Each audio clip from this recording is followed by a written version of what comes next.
Assalamu alaikum everyone, I hope you're all doing well. This is episode 22 of Study Guide. Since Study Guide has been not online for a lot of while, the reason you all know is because our content was not getting a lot of appreciation. But I finally decided that because of your recent request and the response that has been shown to our videos recently, we were quite overwhelmed and we decided that okay, we should restart. So I've come back with a short, quick and easy chapter which is the Khilafat Movement. Khilafat Movement is in the section 2. As you all know, there are 3 sections. This is a part of the section 2 of your Pakistan Studies 2059 paper 1 history syllabus. So without any further ado, let's start. So as we start off, let's talk about the content points first, that what will we be covering in this video.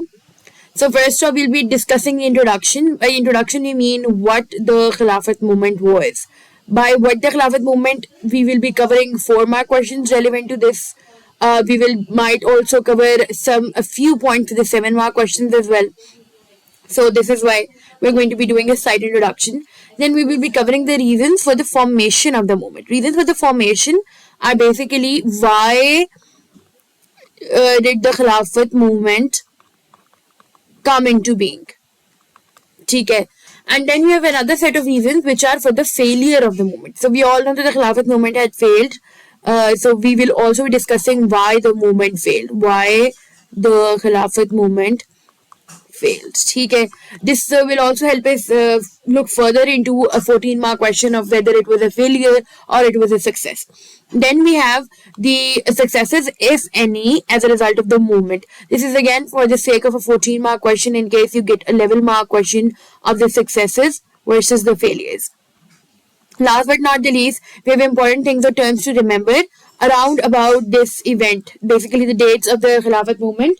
If there were any important points or any important treaties or any important things that took place during this or around this event, then we will be covering those as well. Please note that in these important things, the important terms, what we mean is that the Khilafat movement, since it is related to the World War I, we will be covering events or things that relates to the World War I and the Khilafat movement and the British and the Muslims and the Indians. So this is going to be our approach for today, for our today's video. Without any further ado, let's start off. तो सबसे पहले हमारे पास आ जाती है introduction, और this introduction is sufficient enough for a 4-mark question. Maybe you can get a question 4-mark question as in what was the Khilafat movement, or describe the movement that took place in Sana Dimkana, etc. etc. ठीक है. तो Khilafat movement जो थी, it was a pan-Islamic political protest campaign. Pan-Islamic we mean when a lot of sects of the religion Islam come together, when a lot of sects of Muslims come together and they launch a protest. It was basically done to influence the British government. Why? Because they wanted to protect the Ottoman Empire from the World War I after effects. If you're well aware, the Ottoman Empire, or what is known as Turkey today, was crossing with the British in the World War I. And obviously, since the British, the Allies were the ones that won in the World War I,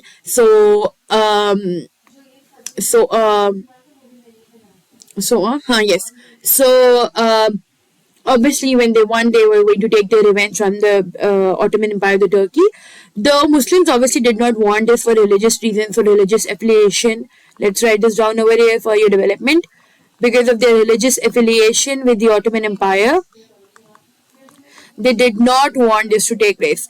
So therefore, they decided to launch the Khilafat movement in order to influence the British government to take or revert their or reduce their punishments against the Ottoman Empire. Then this movement was one that won the support of Gandhi and Congress. We should be very much aware that the influential people supporting this movement included Mahatma Gandhi and the Indian National Congress. Both of these were in support of the Khilafat movement because of their own agendas and their own purposes, which for Gandhi was his civil disobedience movement. Okay. And then it was condemned by Jinnah, who foretold its failure. Now, as there were people in support of it, like Gandhi and the Congress, there were people who were against it too, which was the Muslim leader at that time, Muhammad Ali Jinnah. He was not inclined towards the idea. He believed that during this time, Jinnah believed that Muslims should side with the British and should support them, because if they do that, they will be able to gain the favor of the British as well. But the Khilafat movement, which was started by the, oh, by the way, there was one point that we should also note over here, that this movement was started by the Ali brothers, which were the Maulana Ali Johar and Gohar. Okay, so this was started by the Ali brothers, and this was condemned by Jinnah, who foretold its failure. And then, last but not the least, for a 4-mark question, you can also write that this movement failed. This will suffice enough to give you a 4 out of 4 score in a question. Let's move on to our next content point, which is the reasons for the formation of the Khilafat movement. Reasons for the formation of the Khilafat movement is basically usually a 7-mark question. You will get a simple question: why did the, I'm using a short form, Khilafat movement come about? For a question like this, you should be prepared to give an answer as similar to this. Any 3 points, which we will be discussing very soon and shortly from this content, will help you benefit. So let's first discuss the most important and the foremost reason for the formation of the Khilafat movement, which was to protect the institution of the Caliph. By what we mean the protecting the institution of Caliph, the Muslims had, you can first start off by writing, the Muslims had religious beliefs relevant to the Caliph or Sultan. Okay, since they are considered to be the leaders of the Muslims of the era, so that's why they were very much attached to the institution of the Caliph, and they wanted to protect it at all costs. Therefore, they started the Khilafat movement. Then, to restore the territories of Turkey and to protect the holy places of Turkey. These 2 points are almost interlinked. Why are they interlinked? Because they're almost talking about the same thing. To restore the territories of Turkey, they wanted to obviously keep in place or protect a holy country. Okay, because Turkey is very much related to Islam and the religion because of the Ottoman Empire as well. Okay, and to protect the holy places of Turkey, obviously because of their religious attachments to those places, and because they are their holy worship sites, etc., etc., etc. You can write any of these points that you want. Okay. Then they felt betrayed. Why did they feel betrayed? Because they felt like the British was not giving them enough chance. They were not giving the Muslims enough chance to protect or produce their point. They believed that because they had worshipped, and they had worshipped to nahi kahenge, but because they had served the British for so long, the British should at least be considerate towards the Muslim brothers in the in Turkey. But that did not happen. They also felt betrayed because they served in the World War I for the British. Okay? So they believe that at least the British should be considerate of the fact that that Turkey is also a Muslim state and it includes their Muslim brothers. Last but not the least, failure of the delegation. Now, what delegation are we talking about here? This delegation is one that went to the Viceroy at that time. This included the Ali brothers in the first place, and they went to the Viceroy at that time and they requested him that if they could cut some sack to Turkey. But the Viceroy did not agree and the delegation failed. Therefore, they wanted revenge for that purpose. 2. Alright. Moving ahead, reasons for the failure of this movement. Now, we already know that this movement had failed. Let's discuss the reasons for why it failed.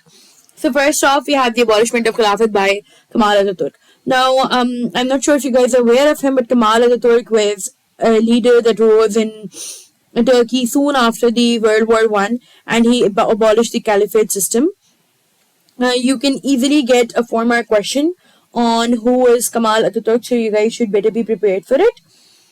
This is why this is starred. So he abolished the caliphate system. So since the main reason or the main cause for the formation was all abolished, there was no need for the movement again, or the movement, you can say, became almost meaningless. ठीक हो गया? Movement meaningless हो गई थी ना, मतलब main reason ये था कि they wanted to establish or they wanted to protect the Khilafat. But since the Khilafat was already abolished by Ataturk, तो उसकी main वजह भी it was already gone. Then the Chori Chora incident. Now, if you guys are not aware of the Chori Chora incident, again, this will get you a 4 mark. You can get a 4 mark on this. Oh, sorry, excuse me. You will get a 4 mark on this. You can get a 4 mark on the Hijrat movement. Remember, all those that have been starred are very important. I'll discuss this further.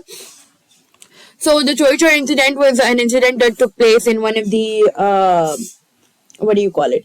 In one of the villages. एक गांव में this incident took place, और ये incident basically ये था कि एक police office को, एक पुलिस स्टेशन को जला दिया गया था by the workers or the people of Gandhi, by Hindus. So they burned a police station, and this police station contained 22 British officers. ठीक है. Then we have the Hijrat movement. Now, Hijrat movement can not only get a 4 mark, but it can also get a 7 mark question. How? For the 4 mark, you'll get a simple define what was the Hijrat movement. Now, what was the Hijrat movement? It was a movement that was organized, established by the Ali brothers that encouraged the Muslims to migrate to Turkey, migrate to Afghanistan, because they believe that the Afghani, since they are Muslim brothers, they will accept the Muslims, and if the Muslims left from the subcontinent, they will be able to pressurize the British more. But this did not happen, and they had to return empty-handed. And not only this, it truly, you can say, shattered their confidence, because not only did they return empty-handed, they had sold everything that was a part of their lifestyle in the subcontinent. So when they went to Afghanistan and they were not welcome out there, when they came back, तो उनके पास कुछ भी नहीं था in the subcontinent. So the Muslims came back pretty dejected, and they came back pretty rotten. So that is one of the reasons why they gave up. Basically, the Muslims gave up. They were too done to follow or to continue with the Khilafat movement. ठीक है. इससे आपको 4 mark आ सकता है to define what it was, and 7 mark आ सकता है why it failed. Or why it failed, or what were the effects of the Hijrat movement on the Khilafat movement, stuff like that. ठीक है. अच्छा, उसके बाद poor leadership. Poor leadership में हमारे पास points, ये आपको सबसे इंपॉर्टेंट पॉइंट याद होता है कि जो लीडर्स थे, मेन लीडर्स उस टाइम के, जिसमें गांधी और अली ब्रदर्स आ जाते हैं, both of them were arrested. So since they were arrested, there were no more leaders to lead or guide the movement. Hence the movement failed. ठीक है. Last but not least, difference in aims. This is a point that is often ignored because it is quite weak in its development. पर point simple सा ये है कि the Hindus had a different set of aims compared to the Muslims. The Muslims were looking out for the Khilafat and the Muslim brethren, while the Hindus are only out there to get their demands fulfilled from the British. Due to that difference of aims, they were never able to basically stand on one viewpoint or have one viewpoint, as a result of which there was a lack of unity and the movement eventually failed. So these were the reasons for the failure in formation. The main questions that can come from this chapter are this, but we also have the successes. Successes include basically what positive after effects did this movement have. There are not a lot of positive after effects, but one of them includes the Muslims' realization of political power, since this is considered the first step towards Muslim political power in the subcontinent. तो हम कहते हैं कि भाई ये एक success थी इस मूवमेंट की, because it helps Muslims realize that they also had political power, they also had a voice that they could use. Then it also made very clear the difference between Hindus and Muslims. How was this a success, or how did this help? Is because the Muslims realized that they cannot always work with the Hindus, okay? Not always work with the Hindus.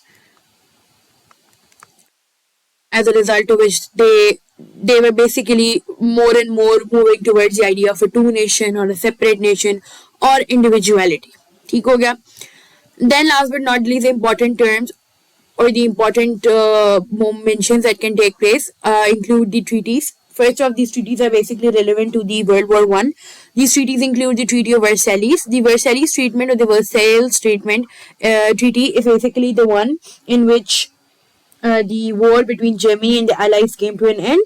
Germany was split, Poland was formed, etc., etc., and all colonies of Germany were taken away. Let me quickly write the main pointers over here so you can realize.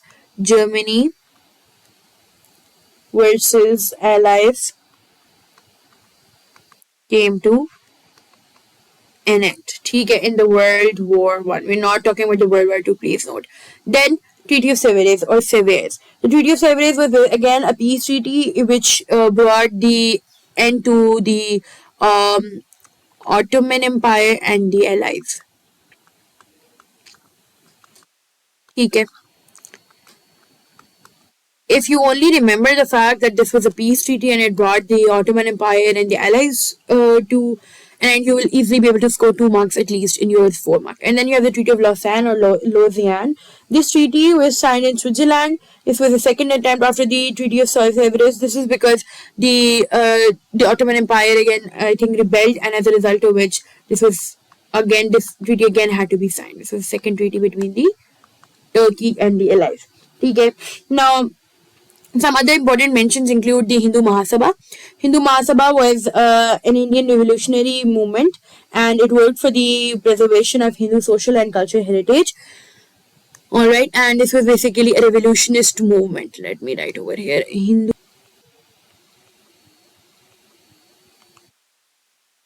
revolutionist movement. ठीक हो गया. And then you had the Swaraj Party. I'm not sure if a lot of you are aware, but you should be. The Swaraj Party was basically a party that developed as a result of the Khilafat Movement, the affiliation of the Khilafat Movement and the Congress. This party developed, it asked for self-rule. Okay. And last but not the least, you had Satyagraha. Now, Satyagraha was a passive resistance movement.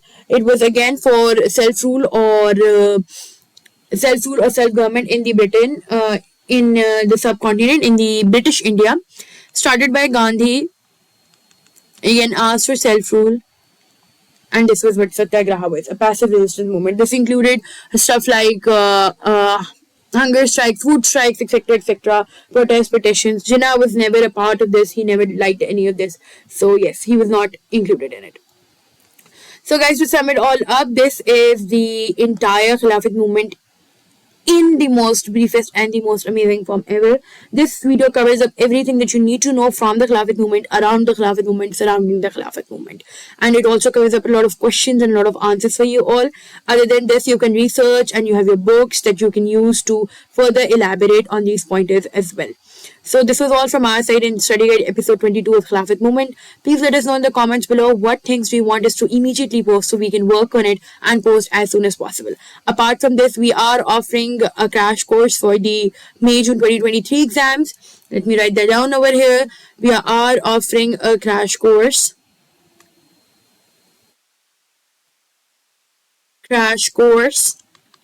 For all the subjects Islamic, Urdu and Pakistan studies for the May-June 2023 exams. So if you guys are interested, you can email us or text us. Email us on studyguideolevels@gmail.com,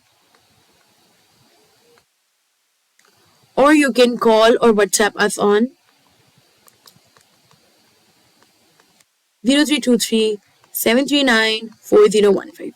Please feel free to discuss this with us. All the prices and all the charges are negotiable and accommodable. So without any prolonging it any more, we wish you the best of luck for exams. Take care. Allah Hafiz.